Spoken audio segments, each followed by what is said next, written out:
Oh, so that's fucking genius, and I knew that's exactly what was gonna happen. I love it.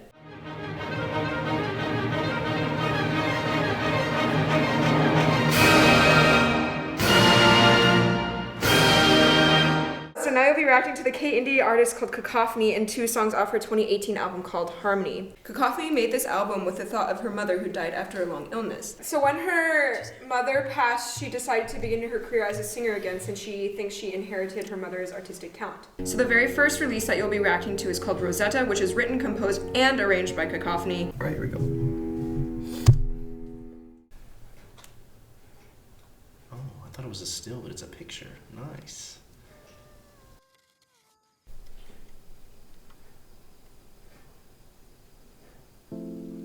Wow, did I see the Rhodes major 7 chord come out of nowhere? Nope.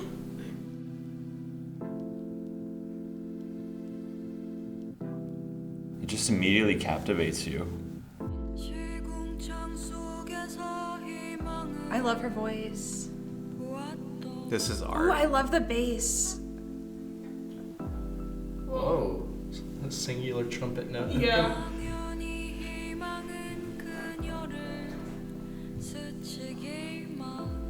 Her voice is so,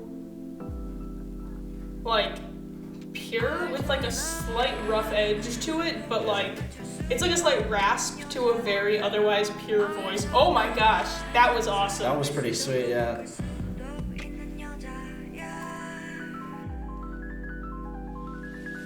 Woo! I like that. Oh, wow, this is really cool. Yeah, it's lower octave. Ah, I see. Oh. Ah, I'm so torn. The music's so good. These images are so heavy.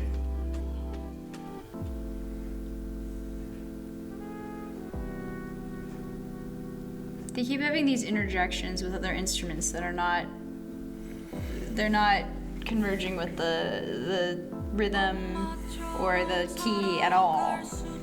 I feel like it's sort of almost like a representation of just like how invasive grief can be and how out of tune it sounds with the rest of your life, Yeah, you know? oh, true. That seems to be why it's sort of like totally just in a different key.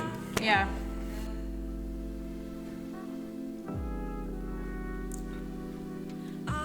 Wow, that is haunting.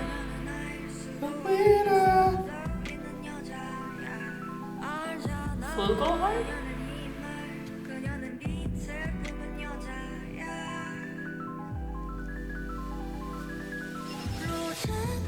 It's such a good build. It's like an anti-EDM type of build-up that works as an EDM build-up. The crazy pianos that are off rhythm. It's like the ticka ticka ticka ticka drop. This is ticka ticka ticka ticka ticka and then chorus. Immediately cuts with the chorus. I think it works so well.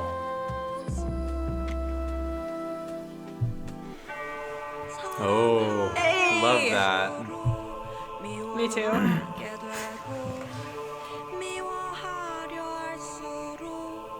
Like open fourths and fifths. Like what is happening? Gregorian chant?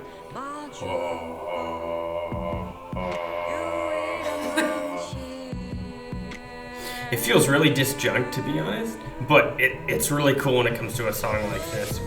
Like musically with where she's going and how it mimics thematically what's going on. Like it makes sense. Yeah, it's like a story. Yeah. It's just really cool to hear a song like that. And also just what the piano's doing, like stuff like that is really tasteful, I think. So. And that just ends. It ends with the humming.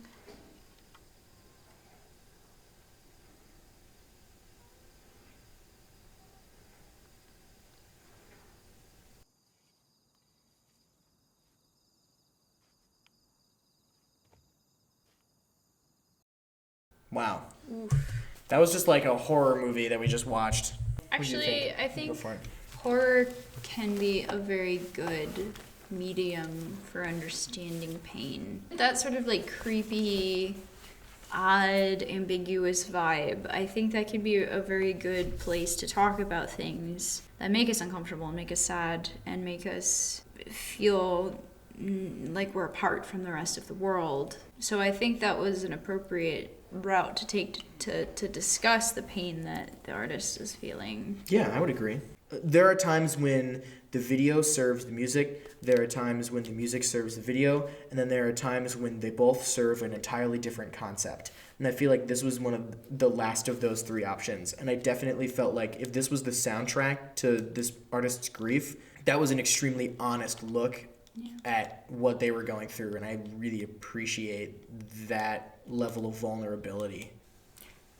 There are very few things that we have seen on this channel. Basically what I'm trying to say is I've never really been like speechless, but I'm like a little bit speechless. That was just, for me, that's the kind of thing that you just like sit there and you just like get absorbed into. Like I know I'm like on a reaction channel right now, but that level of art kind of like demands your whole attention. And her voice was awesome and haunting. There were a lot of haunting elements. I felt like it like actually expressed like sadness. Yeah, it's the kind of art that really jumps out at you and it makes you go, oh, this is like high art. This is serious, this is the real deal. I feel like her sound and like the way that all of this music is put together is absolutely nothing like anything I've ever heard before, but at the same time I feel like I could put her in a genre with a lot of other artists that I have listened to throughout my existence. But that was just very moving, and like what she did with the visuals, very intense. So well filmed, dude. Like it was filmed beautifully. Incredibly well done. So this next song is Breath, and this is actually the very first track on her album, Harmony. So Rosetta was actually the 7th track. This is the very first track of the album, and this is a song where she sings with her dead mother. The pianist in the track also helped to arrange the song. And this is a song where she sings with her late mother. And the lyrics are talking about her mother's song and breath continuing inside her. I really hope she's successful in the future because she deserves every bit of success. Oh my god.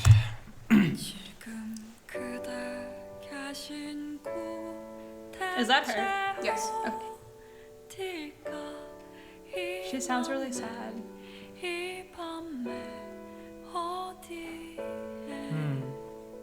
It's so expressive. Oh, so that's fucking genius, and I knew that's exactly what was gonna happen. I love it. Oh, it's like her mother is singing above her and like behind her, but it's her singing. Yeah. Oh my god! She's like watching over her, dude. Stop! That's amazing. Yeah. I like the time and the piano.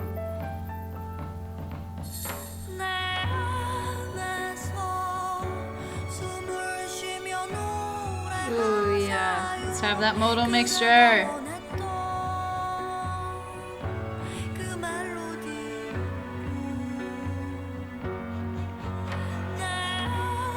Big augmented sixth.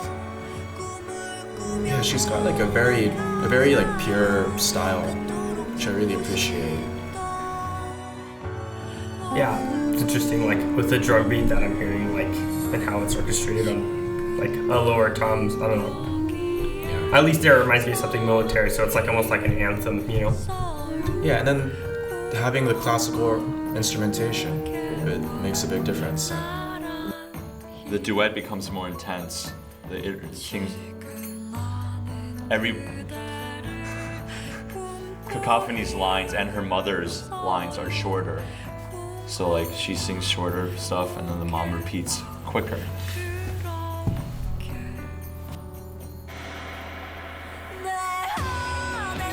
Whoa! Hell yes! Huge vocal timbre change. That's so cool. I really like that, actually. Like, dang, she can get like dynamic range. We never hear dynamic range. Wow. Bruh. Also, The orchestral background elements are so cool. Yeah. The drum tracking is so interesting. Whoa, hey. Back to a whisper. Wow. Dang, she can sing. Oh, that gave me chills. Alberti bass. Also, the video is interesting that it's just various things sort of flying onto screen, and then it's just zooming in and zooming back out, and zooming in and zooming back out. Very, very thoughtful music video, actually. Again, it's really hard to get that intimate and vulnerable and be comfortable doing it.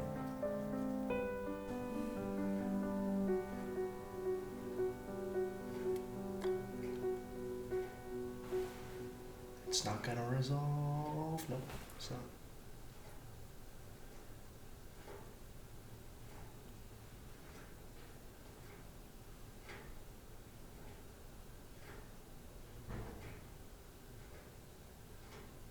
Something else gonna happen? Okay, I think it's over. No, it's not. No. Whoa. There's 40 seconds left. Is it just gonna say this for 40 seconds? I guess we'll see. I mean, the silence is part of the music, I guess. Unless there's more.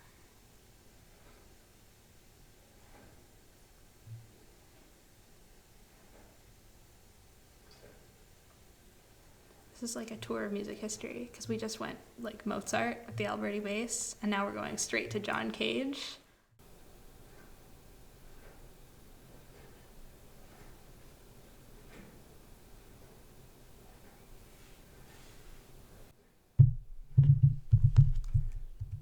She gets great. Yeah. I think it's probably the most like artistic thing I've heard. I mean, I have no idea what she's saying, but like I'm very connected to her emotions in this song. It's powerful, and her voice is so interesting and different that it allows her to do her own thing entirely. I always listen to the traditional pop, like the other like mainstream pop. You listen to the end, it's like, yeah, you ends with the unresolved. But this one they went for like kind of like a John Cage approach with the aspect of silence. Like you look at the phrase and then you respond to it just by listening. The first time I heard this song, when the ending came, I was reacting with Umu. I was extremely unsettled because I found her character very unsettling in both Rosetta and Breathe. Already you have this one take, intense singing in front of the camera style, so that by the end when the piano comes, she is tearing up because she just gave a legit performance of the song, and she's clearly thinking about all the themes. And then we have the silence, and I was so disoriented because I'm like, is something gonna jump at me? And I really admired it for that. But I didn't know that the music was about her mother who passed away. And now that I know that, it makes so much sense. The whole idea of someone being dead but still breathing, it's a direct oxymoron. And I think the ending reflects that too, because it's very self-aware. The line is, "I'm breathing your breath." I think that the purpose of this ending is for anyone who's stumbled upon this video to have a moment of silence for her mother. It's a literal moment of silence. It's a literal homage. And what better way to pay homage to your mother than to have 5,000 people just listen to it in silence, you know? Wow. That's very powerful. That was really cool. All of the modal mixture that was used was like, they started in a minor key and they went to major chords, which I think is like super interesting because, you know, this is a song about her late mother, right? So, you know, sadness and missing somebody, you don't really think like major, happy, you know. So I think having interjections of major, especially like the last chord that happened was a major chord. Yeah. I think it's very interesting. But I think that like when you're grieving for someone, you like have these intense moments of just so much sadness that you can't think straight. And then you have moments of like remembering happy memories and laughing a little about how much you loved them. Yeah, occasionally there's clarity that breaks through, Which I think, you know, there was a lot of changes in timbre with her voice, a lot of modal mixture. So I think that's probably what they were going for, yeah. Being introduced to her and now having seen 2 of her songs, I'm actually like pretty excited because she has a very, very distinct timbre to her voice. It became even more apparent when she started belting. That's really important when you're establishing yourself as an artist, to have that sound. And she really uses it, and not just her voice, but the visuals. She was like looking straight into your eyes, you know, into the audience's eyes, and I could see the emotion on her face, and I could actually almost anticipate what was going to happen in the song depending on how her countenance changed. And also, I just want to note about the sounds she uses. She has this way of just like making a whole, like a musical whole. Yeah, because I feel like a lot of the sounds are like there for contrast too. Like it's not just like, oh yeah, making like toward the like big idea or whatever. Like a lot of them are just like completely contrasting. And you're like, why is that there? But then it works. But it works. Well, it must be that there's musical intent behind every decision. Right. And everything is geared to, you know, passing on the message or whatever it may be. I can't really explain it. I'm still kind of dumbfounded. She's fucking cool. Hello everyone, I'm Umu and I'm the channel runner of ReacttotheK. I really hope you enjoyed watching this video. If you're curious about the videos that we'll be reacting to in the future, I put a link to a doc with our release schedule in the description. Last but not least, if you'd like to support our channel, you can help us out by pledging any amount you would like on our Patreon. On Patreon, you can get access to full unedited pair reaction playlists, reactions to Japanese releases, and much more. And of course, a huge shout out and thank you to our superstar patrons. Thank you so much for your support. Bye!